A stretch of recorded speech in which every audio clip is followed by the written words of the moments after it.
Jennifer Lee Ingrum was born on October 22, 1972, in Quantico, Virginia. She grew up in Gallatin, Tennessee on Main Street with her brother Jay and her parents, Gail and Bob. Gail was a teacher and Bob was a lawyer. Jen grew up with a close relationship with her family and grandparents and a wide circle of friends. She was a cheerleader, athlete, and salutatorian of her high school class. She was a classic all-American girl. Most of her classmates would stay in Gallatin and get married young and start families. But Jen wanted more. As a child, she was not that different than she was later on. She kind of was just kind of bold and brave, would just go along with anything. I used to think maybe I neglected her somewhat because she was never around when Jay wasn't there. You know, it's like I always had divided attention, and I thought, did she really know how special she was? That's one of the dynamics with me and her is like from early on, and maybe since I was the first child, she was the second child, I was more afraid of things. Like we went to Disney World, we were kids, and I'm maybe 7 and she's like 6, and there's the Space Mountain roller coaster, and I'm bawling, crying, saying, I'm not riding this thing, and she's like, I'll ride it, you know, and then like even here in town, my dad bought this pony for us.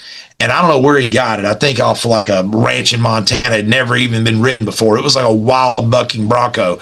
And I was terrified of that thing. And she wouldn't mind getting up there. And I mean, it would bite you. It would buck you off, whatever. She wasn't afraid of it.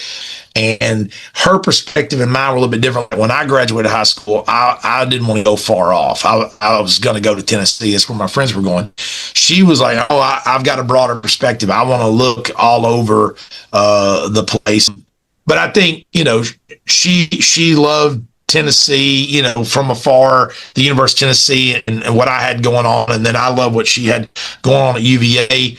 I know my perspective when I went there to see her, I was really impressed with her group of friends because of how smart they were, how grounded but yet independent they were, and I thought it was cool. They were from all over the country.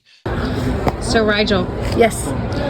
how has Jen influenced you in the last 20 years? Oh my God. Your life. In every way. So many ways. I mean, she was one of the people who made me who I am in my life. I met her when I was 17 and I'm 52. So every, my life since I was 17 has been influenced by Jen, even though she died when we were, 33? Give an example. Jen made me a better person. She made me more open and accepting and less of an asshole. She did. I sucked when I met her, and she refused to let me be an asshole. She refused to get, offended by how mean I was to her all the time, and she just was like, no, you're okay, we'll be friends. I felt like, you're right, we are friends. And then she was like my best friend. That's nice. Thank you. After graduating from the University of Virginia in 1994, Jen and Rigel moved to Washington, D.C. They moved into a basement apartment on Capitol Hill, where they had no jobs and very little money. It did not take long for Jen to find new friends and to make Capitol Hill her home. In an article about Jen in the Washington Post's A Local Life column, Rigel described Jen's apartment years later in a rent-controlled townhouse with several units that we called Melrose Place. She really loved living there, Rigel said. Her apartment was like a total mess. We used to say about Jen that she collected people and she collected stuff. I was one of the lucky people that Jen collected. Tell the story of how you met Jen. Well, you should tell it first because you met her first. Although I remember that I got mad at you once because Craig said that he had been friends with Jen first. And I didn't remember it that way because we were so close. And I got really mad. And then I don't think I ever told you that. I realized later that you were right. So I brought Jen into the fold It's basically all because of me. I met her at working at Tunnicliff's, where I got a job after college, 1995, and some of our friends worked there. Peggy Ambrose mainly, and then we became friends with some of the other people who worked there, Casey and Henry and Scott. But Jen was part of that crew, right? That's where I met her first, working at Tunnicliff. She was a waitress, and I was the short order cook in the back. And yeah, and then you met her at Tunnicliff later. Yeah, so the same summer, which was the summer before I went to Dublin, so it was after my sophomore year of college, I waitressed at Tunnicliff's, and I remember Craig said, "Oh, have you not met Jen yet?" And I hadn't until I started waitressing, and then Jen ended up training me as a waitress, and we pretty quickly became friends after that. Even though she was my friend first. We became better friends. Jen waitressed at both Tunnicliff's and at Jimmy T's on Capitol Hill, and then found a job working as education director at the Boys and Girls Club in a public housing complex in the neighborhood of Langston Carver Terrace. She ultimately became director of the club. She loved that job, and she loved the kids she worked with. And so here was a woman who grew up in Tennessee in a small town, had certainly never encountered any circumstance like that, and she threw herself into it, and she wasn't afraid, and she was loving with the kids that she worked with, and that's just the person she was. I said, isn't she lonely? She doesn't have any family up there. But all of her friends were her family. And it's like, well, doesn't she want to get married and have children? But she kind of had children, with all the kids that she was mentoring with. And she was like a parent to kids that didn't have parents, or maybe didn't have the quality of parents that they could have had or should have had. And so I started understanding more what she liked about it. Jen wrote about them in an essay. I thrive in my work with youth because I believe in the possibilities of their lives. At times, I find myself frustrated by the obstacles that many youth face as they struggle to make the most of the circumstances of their lives. It does not seem fair that their great potential should be stunted by burdens such as poverty, racism, and sexism. But no one said that life would be fair. I have accepted that life is a struggle, and the only way to thrive in this struggle is to actively engage in the process. Organizing is a praxis that guides this active engagement. Jen would go on to be accepted to the Harvard Graduate School of Education, where she got her master's degree. She collected more friends there. And I've got this new awesome roommate, Sean. I want to introduce her to them. And we were at this big party, but they were in this side room, and I go in, and I'm like, oh my God, you guys, I have to introduce you to my friend Shauna, and she's my new roommate, and she's at the ed school with Jen, because she's smoking and she didn't want anybody. She got so mad at me. I don't remember that part, but I remember. I don't remember that, but I remember being like, "Nice to meet you," and Jen's like, "You need to leave." Jen had a silly streak, and she loved to have fun. At her memorial service, our friend Bo talked about that. Jen was incredibly smart and public-minded, but Bo said if you were interested in having fun, Jen would drop everything and join you. She had been staying with my parents in Alabama. Well, I told her, don't drive with anybody drinking, don't do this, don't do that. I didn't think about telling her don't drive. She was only 15. She didn't have a driver's license. But I was pretty shocked when I called to find out that she had just totaled a boy's car driving. I mean, it's like, he didn't know she didn't have a license, and he had asked her, did she want to drive? And she said, you mean you let me? And so she did. And he told her to avoid a pothole. And when she avoided the pothole, she hit this concrete little culvert that went over a ditch into somebody's driveway and totaled that car from underneath. crazy, but that's just Jennifer. She was always like that. You know how she was. How has Jen influenced your life over the last 20 years?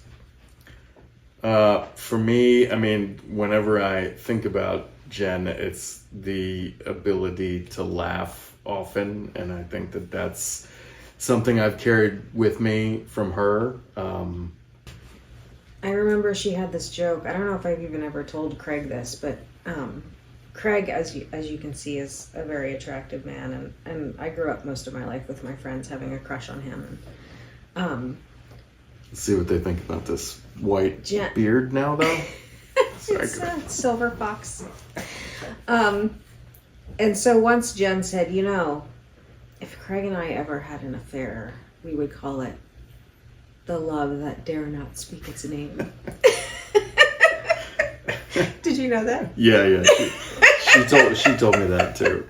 After graduating from Harvard, Jen returned to Capitol Hill. We were all settling into adulthood and our careers.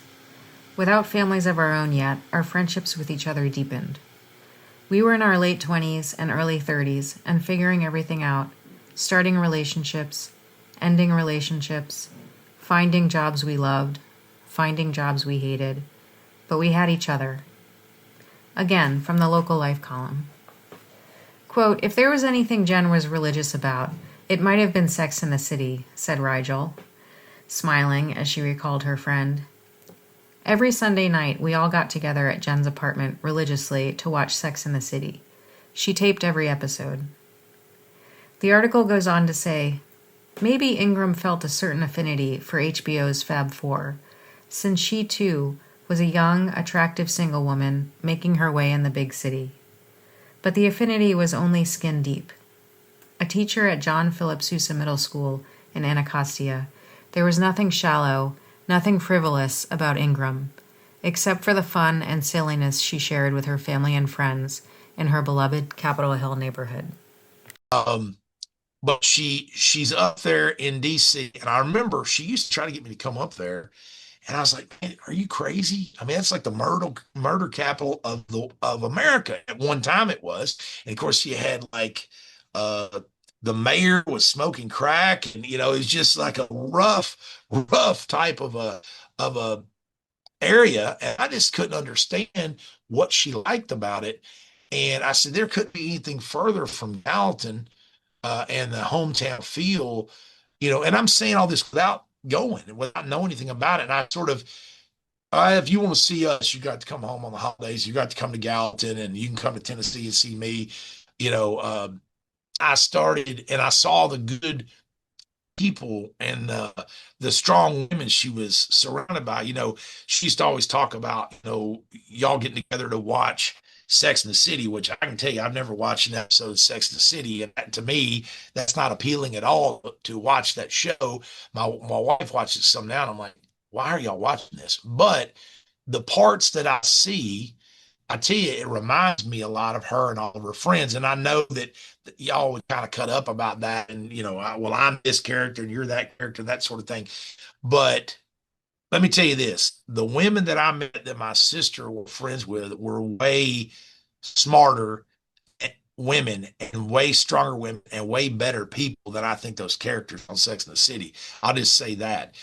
They would have done better to cast all of y'all in that show than have those actresses and the things that they talked about or they thought about.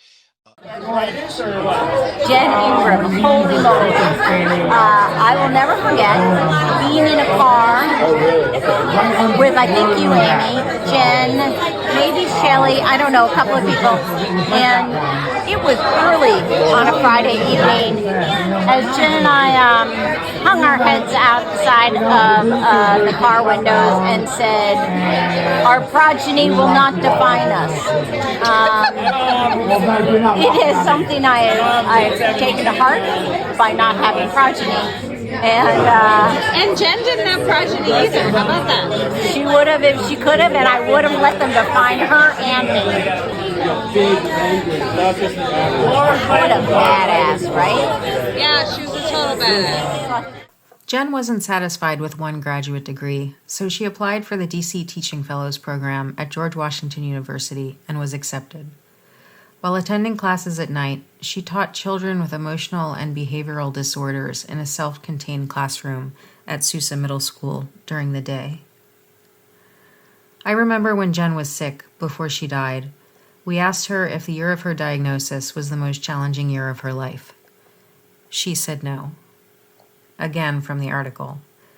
That first year at Sousa was the most challenging of her young life. She had to try to reach youngsters who often lashed out violently at a moment's notice, and she had to deal with a school district that couldn't provide her with supplies, textbooks, or a teacher's aid.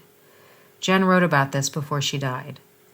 She said, quote, "The experience was a journey into hell, but I learned a lot about myself and a lot about the challenges of educating all children."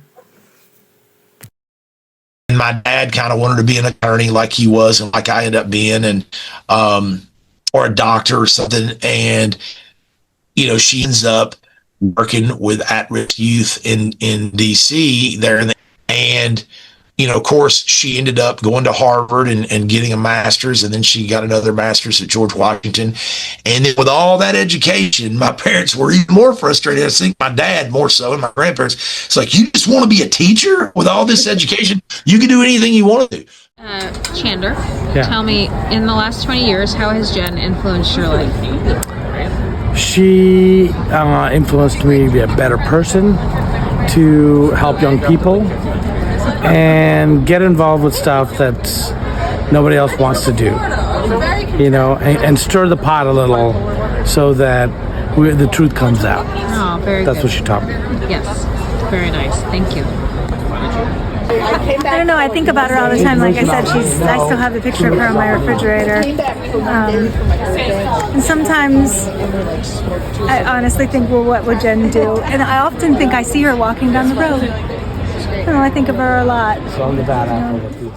During the early spring of 2004, Jen noticed a lump near her sinus.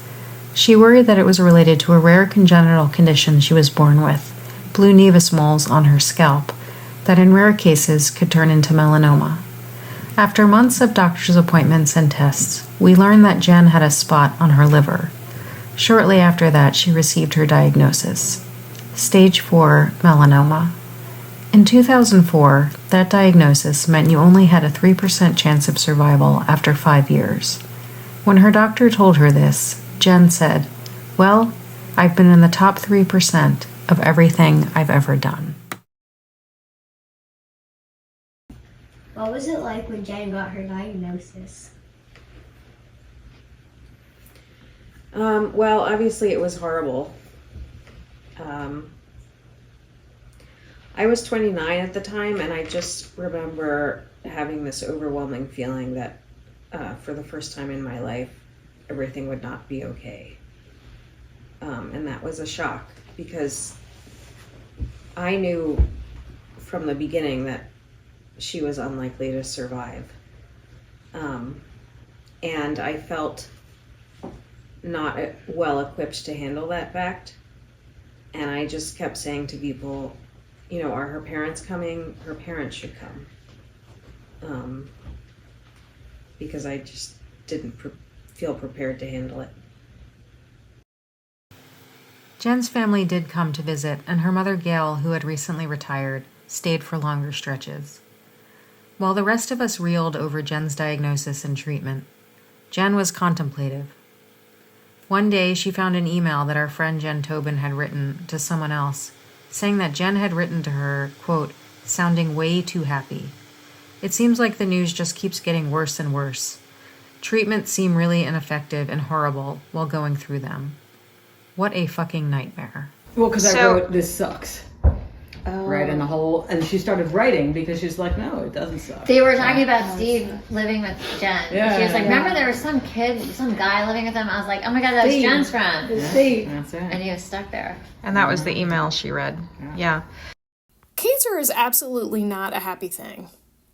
Still, I think that being happy with who you are and where you are in life, who you have allowed and challenged yourself to become, is just the right place to be when you get ready for a fight like the one I am facing. I want this to be something that makes me better. I have taken on so many different and difficult challenges: jobs, relationships, ideas, beliefs, fitness crazes. Some of them have made me better, and some of them made me just a bit bitter. What gives me great satisfaction is that I accept that all of these experiences have a role in the evolving self of Jen, and I'm proud of the person that I strive to be. Those memories are often filled with a lot of laughter and a little bit of tears, which are my two favorite things. To me, laughter and tears are two of the key elements of life. When I am not laughing or crying, I'm learning and sharing and exploring and questioning. I live a full life. I want to continue to do so until forever, or whenever, or whichever.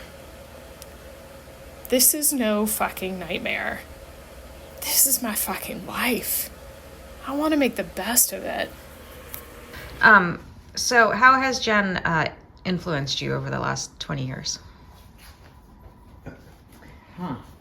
You know, I will sometimes when I'm sad or happy, like in these extreme emotions, think about Jen and how she always was like, everybody needs a good cry as much as they need a good laugh.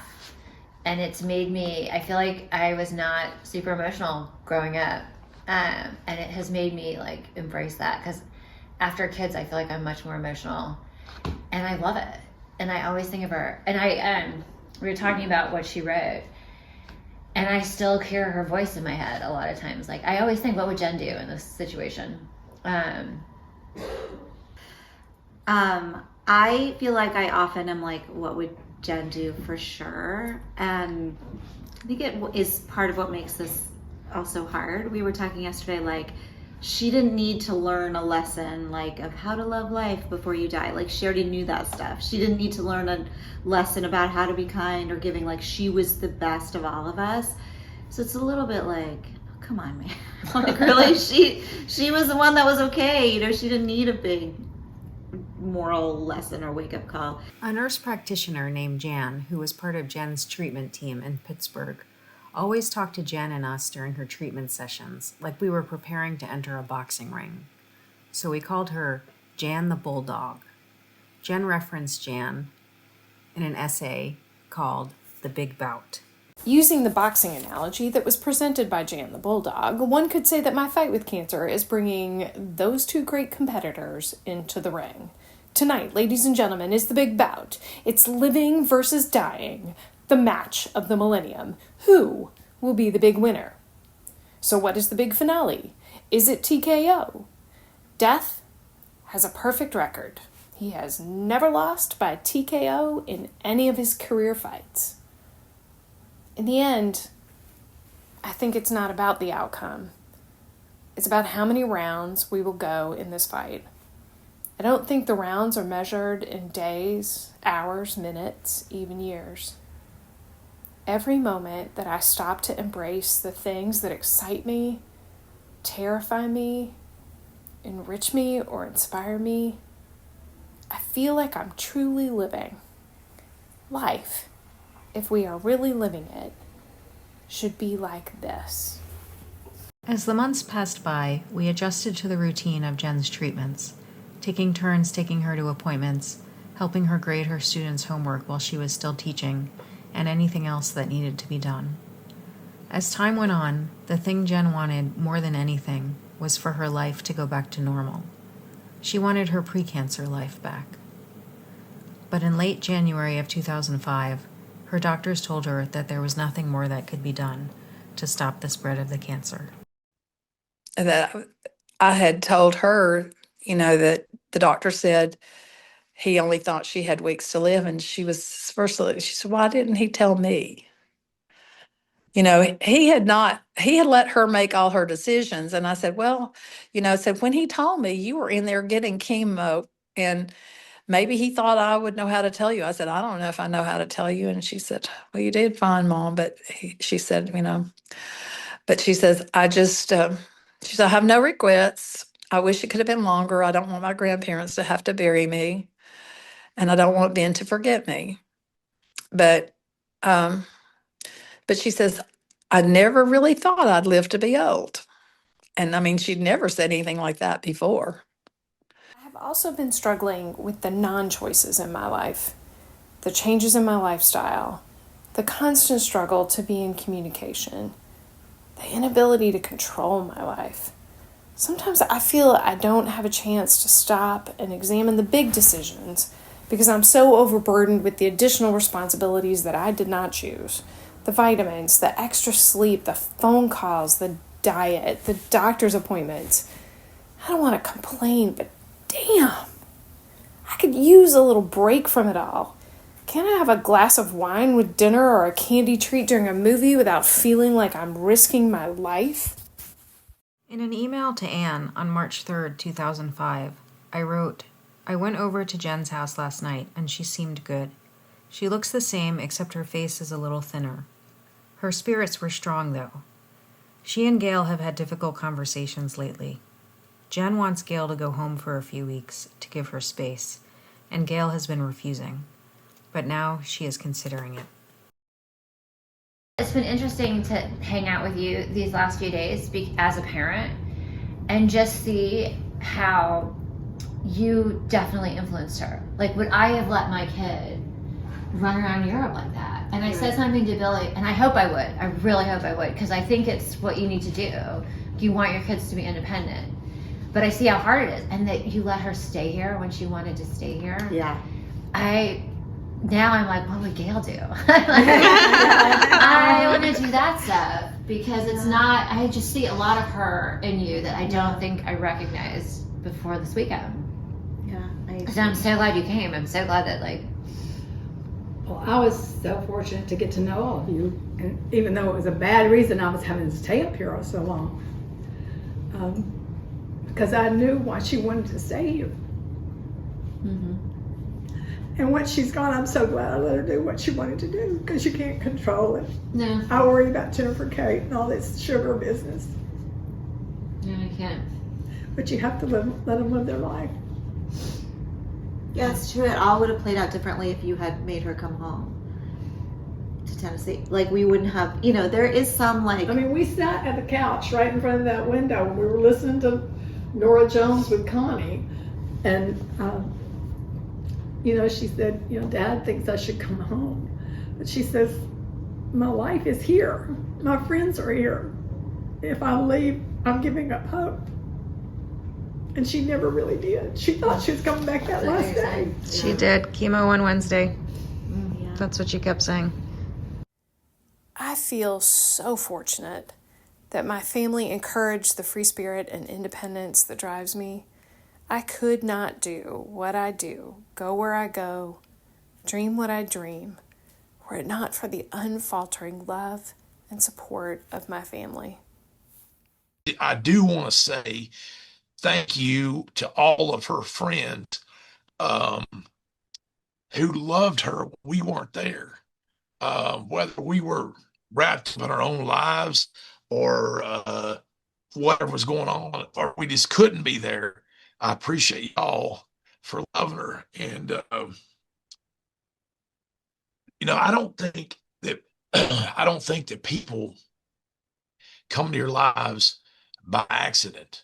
For however long it is. I think if somebody comes into your life, it's because you're supposed to meet, and you're going to teach them something, or they're going to teach you something, and nothing happens by accident. I think it's all part of God's plan. And I think it was God's plan for Jen to make some of the wild, crazy decisions you made about going off to UVA, or going to Harvard, or living in Boston, and then going back to George Washington and going to Europe and meeting all of y'all. I mean, it was all some sort of wild design plan. So the way she has influenced me is, the first thing is that when she died, it felt like all of a sudden life fit on the head of a pin. It was like the camera retracted, and it was like, this is your life. It is limited in time. It's short, and that's a cliche, but I felt it very profoundly. And so for the last 20 years, I've been very conscious of that. I don't take however long your life might be for granted. I went into a field where there's a lot of death, there's a lot of unfair early death, and that just reinforces that.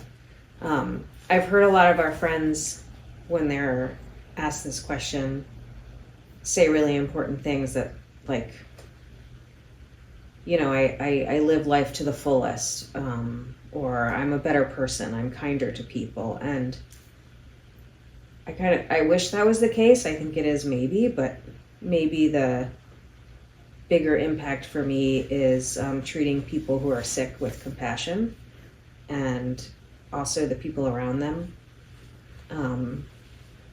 and just stopping to have empathy for people who go through what we went through with Jen, because it happens, and it's not fair, but it's actually part of life, and that's what we learned. But I do think it made me value life more. Um, and say, you know what, you get one shot at this, you don't want to mess it up. I mean, I'm proud of the fact that since I got sober at 22, I've never relapsed, and I've been sober this whole time. I'll have 32 years on Halloween this year. October 31st will be my 32-year sobriety date. And I think whenever times got tough, and even when Jen died, I was like, there's no way I'm drinking over this, because Jen wouldn't want that, and she wouldn't be proud of me. And I want to make her proud. And, it definitely gives you a different perspective on how valuable life is. I appreciate the little things. One thing that I do, and I think sometimes it probably annoys my kids or my wife, but I take pictures of sunrises or sunsets or a flower or a tree, or like I took one of a baby fawn the other day. I was spots on it. I got some pictures of some bald eagles, of all things, that were eating something dead in the middle of the road, and one of them flew up and landed in a tree right beside me and looked right at me, and I took a picture of it. But I take those pictures and I send them to my dad, who right now is stuck in a hospital bed and can't walk, or I send them to my children, and it's like every day there's something new to see or to learn. And I just think I've got an appreciation for that stuff, because Jen is not here. We understood that Jen's request that she be given some space meant that she wanted, for as long as possible, to enjoy her life on Capitol Hill that she had carved out for herself and that she loved. And she wanted to spend it with us, her collection of friends. It had been 8 months since her diagnosis, and my insistence that her parents come take charge of things. Now Jen wanted to be in charge, with us as her co-pilots. So Jen's final 4 weeks of life were spent in her beloved apartment, with us taking care of her. We did the shopping, the cooking, and the cleaning. We dedicated time to what she wanted to do. Some of the things that stand out were finishing season 3 of The Wire, going to the 9:30 Club to see Citizen Cope, and teaching her how to make my Grandpa Charlie's meatballs, something she always wanted me to do. For Easter, Jen planned for all of her close friends to travel to a family house called the White Elephant in Gunnersville, Alabama. She asked her mom to get Easter baskets ready for all of the guests. She had every intention of returning to D.C. after the holiday to go to her next chemo appointment the following Wednesday. But in Gunnersville, she deteriorated dramatically. Lessons on Lamenting by Jennifer Ingram. The chill in the air is tiresome and familiar. The brilliant blossoms announce that a new season has begun. But what do these blooms know of this winter of malcontent that still fills the halls and walls of my days? I remember the vibrant patchwork of oranges and reds that warmed me when there was hope. But this cold cannot be carried away as swiftly as the leaves. We aim to change the world, yet we can only change ourselves. The picture that I wanted to paint is now a faint memory, seasons that have passed, a promise of a different tomorrow. The canvas begs for colors that will not fade in summer's bright glow. Jen died on Easter Monday, March 28, 2005, at her mother's home in Gallatin, Tennessee. She was with her family and 2 friends, Rigel and Melissa. We organized a memorial service for her a few weeks later at Eastern Market on Capitol Hill. 30 of Jen's students and fellow teachers from Sousa attended. One of the kids spoke and talked about how she taught them Shakespeare and how much she believed in them and cared about them. He said, "She was a perfect person. I loved Miss Ingrum." A few months later, we watched as the same students graduated from the 8th grade. Jen had promised to watch them walk across the stage. We went in her place.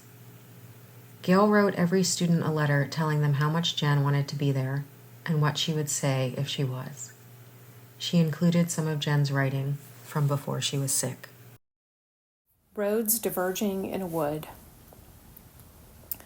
Watch where you are going and attend to signs from where you have been.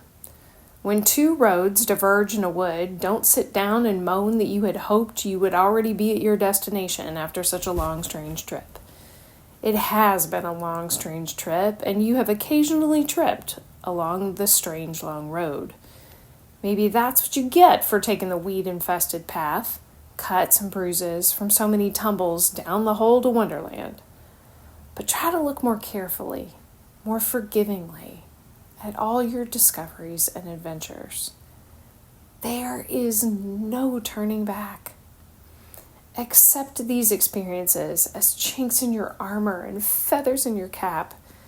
As for which path to take at that fork in the road, no one knows which is best, which is right, which is wrong. You must choose and travel and chronicle your journey so that the others who see the trail you leave will admire the adventurous spirit that drove you.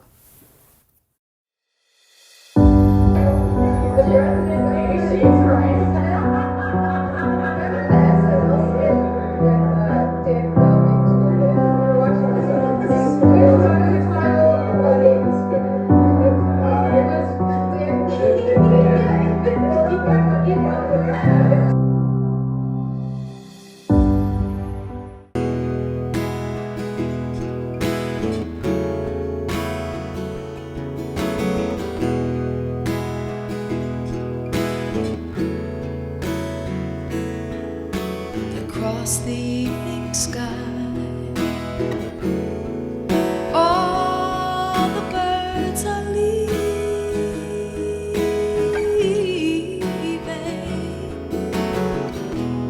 Oh, but then you know it was time for them to go.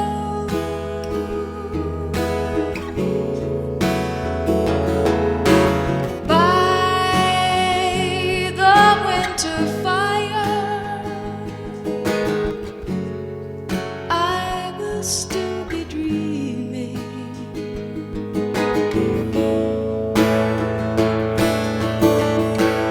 I do not count the time,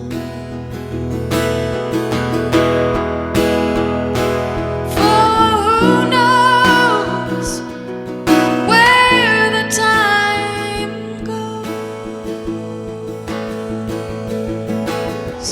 Who knows where the time goes.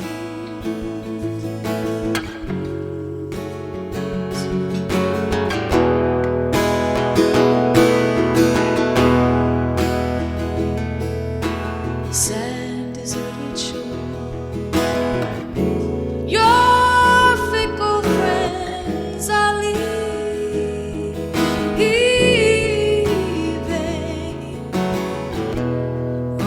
Then you know it was time for them to go. But I will still be here. I have no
and spring again.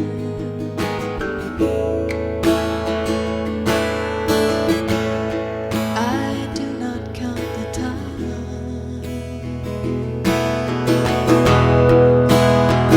for who knows where the time goes? Who knows where the time goes?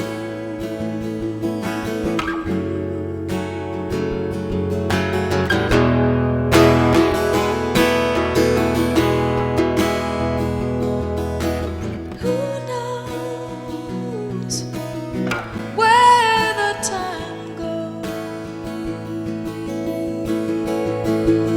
Who knows where the time goes?